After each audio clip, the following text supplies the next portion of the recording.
Bonjour Isa, donc c'est la deuxième partie de ton tirage, ou plutôt c'est le deuxième tirage que je fais pour toi, puisque j'ai commencé par t'en faire un avec les arcanes majeures du tarot de Marseille, et maintenant je vais te faire un tirage sur le même modèle que l'année dernière, donc le tirage en flèche.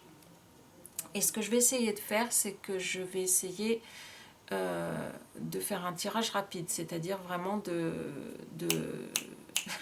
je suis pas très forte là-dessus. En général, j'ai tendance à tourner longtemps autour des phrases pour réussir à mettre le doigt sur précisément ce que la carte essaye de me dire.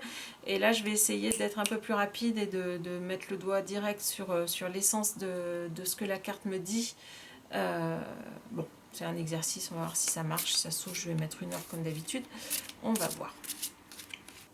Alors, pour rappel, le tirage que je t'avais fait l'année dernière, c'est un tirage en flèche qui permet d'aller de l'avant. Tu m'as dit que ce qui te préoccupait le plus, c'était plutôt finance et avenir professionnel. Donc le tirage en flèche, c'est pour avancer, quoi. C'est la flèche qui tire vers l'avant. Je vais, contrairement à ce que j'ai fait avec le tarot de Marseille juste avant, là je vais mettre les cartes face à moi parce que sinon je ne vais pas m'en sortir. C'est un tirage qui est enfin je vais pas réussir à le lire, je vais pas réussir à le lire à l'envers. Donc tu auras l'impression que pour toi dans la vidéo les cartes sont inversées, mais en fait c'est parce qu'elles sont à l'endroit pour moi. Donc c'est un tirage en 5 positions. La base c'est la situation dont on parle, la situation actuelle. Une action à mettre en œuvre immédiatement pour avancer. Un obstacle potentiel, ou trouver de l'aide, et la dernière carte, c'est vers où on se dirige.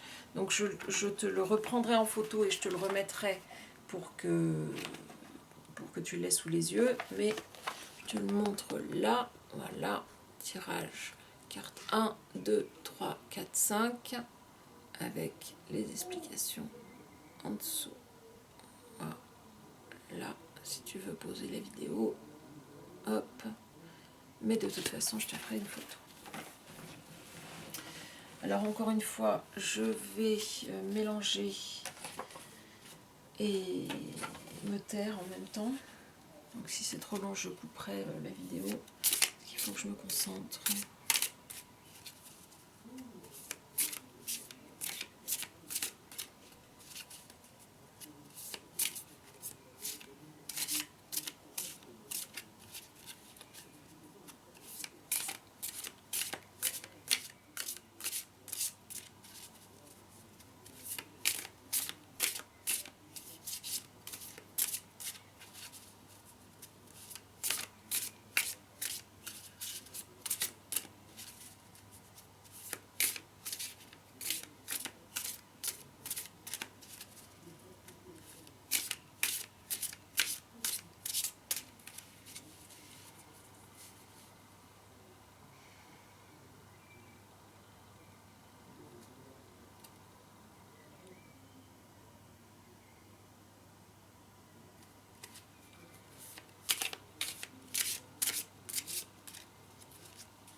Alors, première carte, la situation actuelle. Deuxième carte, une action à mettre immédiatement en œuvre pour aller de l'avant. Troisième carte, un obstacle potentiel sur ta route. Quatrième carte, comment contourner l'obstacle ou où trouver de l'aide. Et dernière carte, vers où on se dirige. Donc la flèche, comme ça. Voilà. Alors, situation actuelle. Le 8 de baguette, bah, ça va vite. Situation actuelle, il y a des choses qui avancent très vite. T'es pas statique là en ce moment. Je pense que là déjà tu es en train de faire des démarches.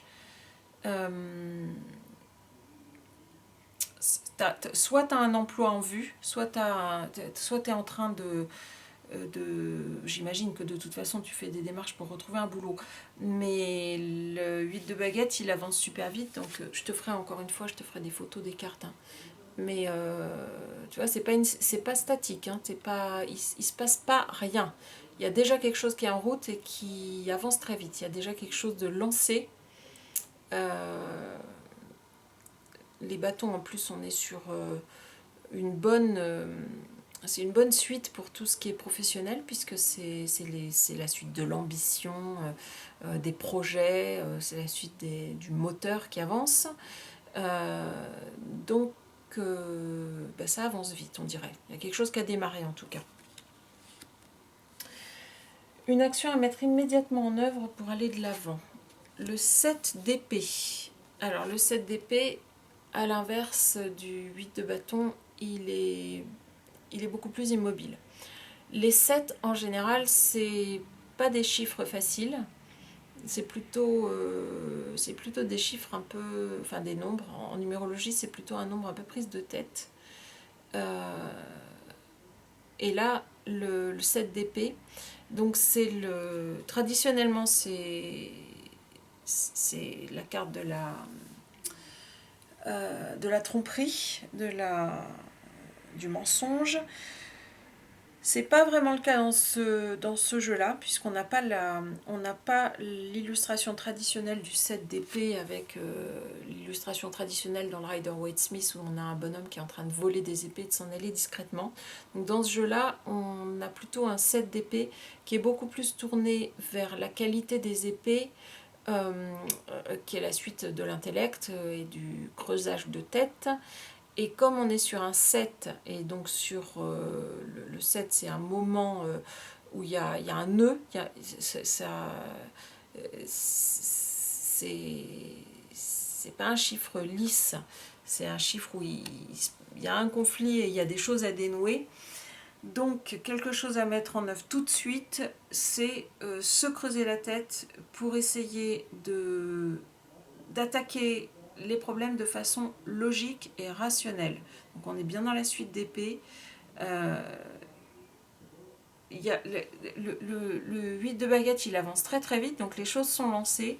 Néanmoins, le conseil là, c'est de te poser 5 minutes pour réfléchir, pour essayer de voir plus loin, pour réfléchir de façon stratégique à vers où ce que tu es en train d'entreprendre va te mener et comment faire en sorte que ça se passe bien. Parce que il s'agit pas là, le conseil de la carte là, c'est vraiment de ne pas foncer tête baissée, mais plutôt de prendre le temps de s'arrêter pour vraiment réfléchir, essayer de regarder très loin, comme au jeu d'échecs où on essaye de on ne se concentre pas juste sur le mouvement qu'on va faire, mais on essaye de calculer le mouvement qu'on va faire. Ça va déclencher telle réponse chez l'adversaire, donc on va faire tel mouvement, ça va déclencher telle réponse. On essaye de lire, de se concentrer de façon intellectuelle sur l'enchaînement des événements pour essayer de voir loin dans l'avenir. Donc c'est ça le conseil du 7 d'épée, c'est prendre le moment de réfléchir pour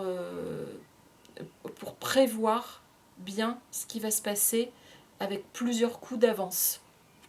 Voilà, ça c'est le conseil de l'action à mettre en œuvre immédiatement pour aller de l'avant. Elle est un peu en contradiction avec la première carte qui démarre au quart de tour. Alors, un obstacle potentiel. On a l'as de coupe. Pourtant, les as, c'est plutôt des bonnes cartes. Donc, un obstacle potentiel, c'est la première coupe qu'on a dans le tirage. La suite des émotions. L'obstacle potentiel, il va être de l'ordre émotionnel. Donc, c'est soit de prendre les choses trop à cœur sur un plan sentimental, voire de tomber dans la sensiblerie. Ça peut être ça, quand il est dans sa face ombre, hein, puisque là on est sur une carte obstacle, donc c'est la face ombre de l'as de coupe. Donc soit c'est ce dont on parle là, c'est plutôt tes démarches professionnelles. Donc c'est soit laisser entrer trop de sentimentalité, voire de sensiblerie dans un domaine qui doit rester purement professionnel. Ça peut aussi être une rencontre qui te... Ça peut aussi être... l'obstacle, ça peut aussi être que tu te fasses une mauvaise idée de quelqu'un, dans le sens où tu as l'impression... Tu es le coup de cœur pour quelqu'un, alors que ce soit homme ou femme, peu importe, c'est pas forcément une relation sentimentale là, mais l'obstacle, ça peut être que dans ton projet pro, là, tu as un coup de cœur pour une personne qui t'apparaisse comme à qui tu t'attaches, qui t'apparaît très sympathique, digne de confiance, etc. Et qui en fait le soit pas. Ça peut être ça. Là, c'est la carte, ça peut être la carte du coup de cœur. Hein, encore une fois, c'est la suite des émotions. Et là, c'est le début. Donc ça peut être une rencontre qui te frappe, une rencontre qui fait coup de cœur, quoi. Peut-être pour un potentiel partenaire euh, professionnel, peut-être pour un employeur ou employeur, une collègue. Ça peut être que tu as le coup de cœur pour quelqu'un et qu'en fait tu te trompes, que la personne n'est pas forcément bénéfique pour toi. Ou alors ça peut être de mettre trop de sentimentalité, trop d'émotions personnelles dans une démarche professionnelle. C'est soit l'un, soit l'autre. Quand je pense trop d'émotions personnelles dans une démarche pro, c'est par exemple si tu es en train, si tu penses à te mettre à ton compte, ça pourrait être de prendre les choses très à cœur et de te laisser aller à voir les choses d'un côté sentimental, vraiment dans du... On est vraiment dans du pragmatique et que ce qu'il faut, c'est garder la tête froide et rester très pro, quoi. Donc voilà, l'obstacle, il est soit une rencontre un coup de cœur et tu te trompes. Peut-être qu'il faut pas aller trop vite à donner ta confiance aux nouvelles personnes, ou alors c'est simplement prendre les choses trop à cœur. Peut-être que ça parle pas d'une personne, peut-être que ça parle que de toi et ta façon d'envisager les choses. Donc voilà pour l'obstacle. Ceci dit, il va bien avec le conseil, l'action à mettre en œuvre, qui est vraiment de se recentrer sur de façon stratégique et intellectuelle. L'obstacle, il est plutôt coupe, donc plutôt émotion. Donc tu vois, le conseil, il est bien en phase avec l'obstacle. C'est-à-dire pas se laisser aller à la sentimentalité, c'est pas le moment. Là, il faut garder la tête froide là. Alors, où trouver de l'aide? Et on a le pendu. Alors le pendu, c'est que l'aide, elle va pas venir de l'extérieur, elle va plutôt venir de toi. Et le pendu, ben, son message, il est souvent, enfin, quand il arrive dans ce genre de position, le message, il est souvent un peu toujours le même. C'est essayer de voir les choses autrement. Alors, essayer de voir les choses autrement, ça peut être essayer de voir les choses du point de vue des autres. Donc, dans le cas où cette carte parle d'une personne pour qui tu te serais emballé un peu vite, une personne, par exemple un partenaire professionnel ou un collègue en qui tu aurais eu un petit peu trop vite confiance et puis finalement ça va pas te rendre service. Une façon de surmonter ça, c'est d'essayer de voir la situation par les yeux de l'autre. Donc si on est si l'obstacle c'est une personne, essaye de te mettre à la place de cette personne et de voir la situation comme elle le voit. Et essaye de sortir de ton point de vue à toi et de te dire, si j'étais à la place de cette personne, qu'elle soit amie, ennemie ou neutre, peu importe, hein, mais si j'étais à la place de cette personne, comment est-ce que je lirais la situation? Comment est-ce que la situation m'apparaîtrait? Donc ça peut être une bonne chose. C'est toujours une bonne chose de toute façon. C'est toujours un bon conseil de s'exercer à faire ça de temps en temps. Mais en l'occurrence, c'est le conseil qui vient par rapport à cet obstacle. Donc on a dit que l'obstacle, il pouvait être de deux natures. Soit c'est une personne pour laquelle tu t'emballes un peu vite et puis finalement ça ne te rendra pas service.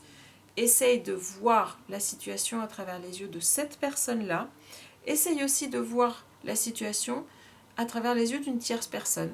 Tu te mets, toi t'es toi, il y a la personne qui est en face, et dis-toi, si j'étais une troisième personne qui regardait ce qui se passe, qu'est-ce que je penserais? Et puis, la deuxième possibilité d'obstacle, c'était qu'il n'y ait pas spécialement une autre personne qui intervienne, mais que ce soit toi qui mette un petit peu trop de sentimentalité dans tes démarches professionnelles. Là encore, c'est utile de regarder les choses sous un autre angle. Mets-toi dans la peau d'un consultant en ressources humaines, par exemple, qui te regarde faire. Et dis-toi, qu'est-ce qu'il verrait? Qu'est-ce qu'il verrait? Comment il jugerait les choses? Qu'est-ce qu'il en penserait? Mets-toi dans la peau de ton banquier, par exemple. Si tu as un projet professionnel, mets-toi dans la peau du banquier qui potentiellement investirait dans ton projet. Et dis-toi comment ça lui apparaît à lui, comment il voit les choses.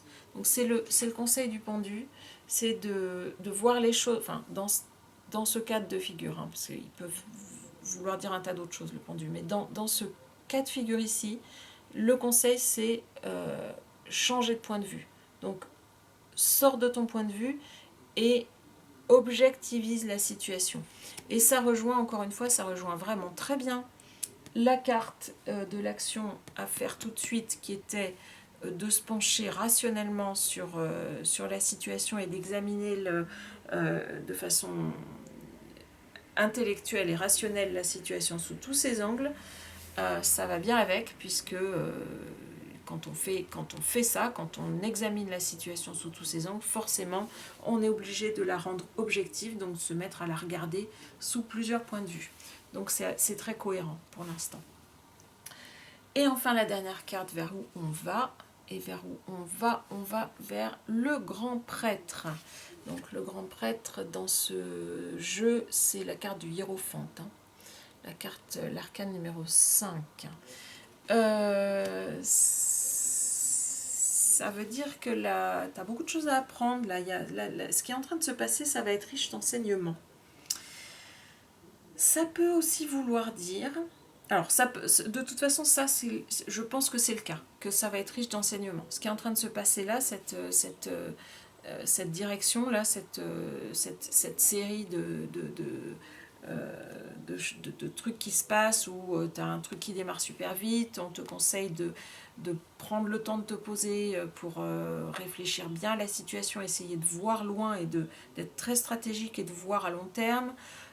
Attention à ne pas se laisser envahir par les émotions et pas se laisser aller à des coups de cœur. Vraiment garder la tête froide, hein, on est là. Donc attention, ça c'est l'obstacle. Comment contourner l'obstacle? On en revient là, être bien rationnel et voir les choses avec objectivité. Tout ça, ça va être vraiment riche d'enseignement et tu as beaucoup de choses à apprendre. Donc toute cette période-là, je ne sais pas combien de temps elle dure, hein, je ne sais pas si ça va vite ou ça s'étale sur un an ou deux, j'en sais rien. Mais tout ça, c'est vraiment riche d'enseignement et tu sortiras de là en ayant appris beaucoup de choses, quelle que soit l'issue.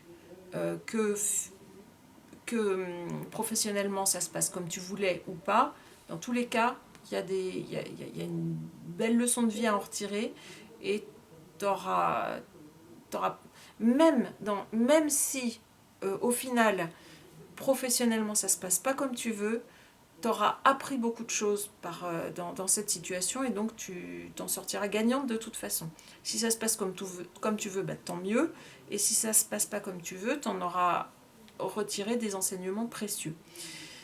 Il se peut aussi, mais ça je sais pas, il se peut aussi, comme on est traditionnellement le hiérophante, donc ici le grand prêtre, c'est aussi la carte de l'éducation, de l'école, de tout ce qui est école en tant qu'institution, ministère de l'Éducation nationale, trucs comme ça, ou grande école, ou une école primaire, ou une fac. Enfin, c'est l'institution où on apprend des choses. Il est possible que tout simplement ton avenir professionnel il se dirige vers ça, il se dirige vers quelque chose où l'enseignement a sa place. Ça peut être que ton avenir professionnel, il est dans le secteur de l'enseignement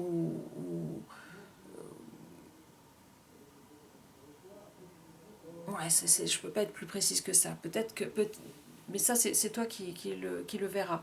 Dans tous les cas, cette carte signifie qu'il y a beaucoup de choses à apprendre pour toi, en tant que leçon de vie. Et peut-être que ça signifie aussi que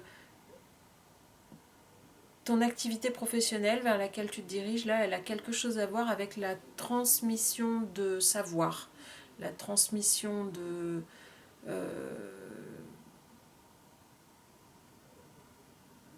l'enseignement, c'est hyper vaste, hein. Ça peut être tout simplement l'école, mais ça peut être plus large que ça. Ça peut être aussi la transmission d'héritage culturel, la transmission de savoir, c'est hyper large. Mais ça peut se diriger vers ça. Voilà, j'espère que ça veut dire quelque chose pour toi. Je prendrai une photo de tout ça. Je prendrai une photo de chaque carte et une photo du tirage complet, comme ça tu pourras le voir à l'endroit, parce que là je sais que tu es à l'envers. Et je veux bien que tu me fasses un retour pour voir comment ça résonne pour toi et si ça évoque des choses qui sont déjà en cours, parce que visiblement, vu la première carte, il y a déjà quelque chose qui a démarré là. On parle de quelque chose qui a déjà démarré. Voilà Isa, j'espère que ça te sera utile. N'hésite pas à me faire un retour et puis à bientôt.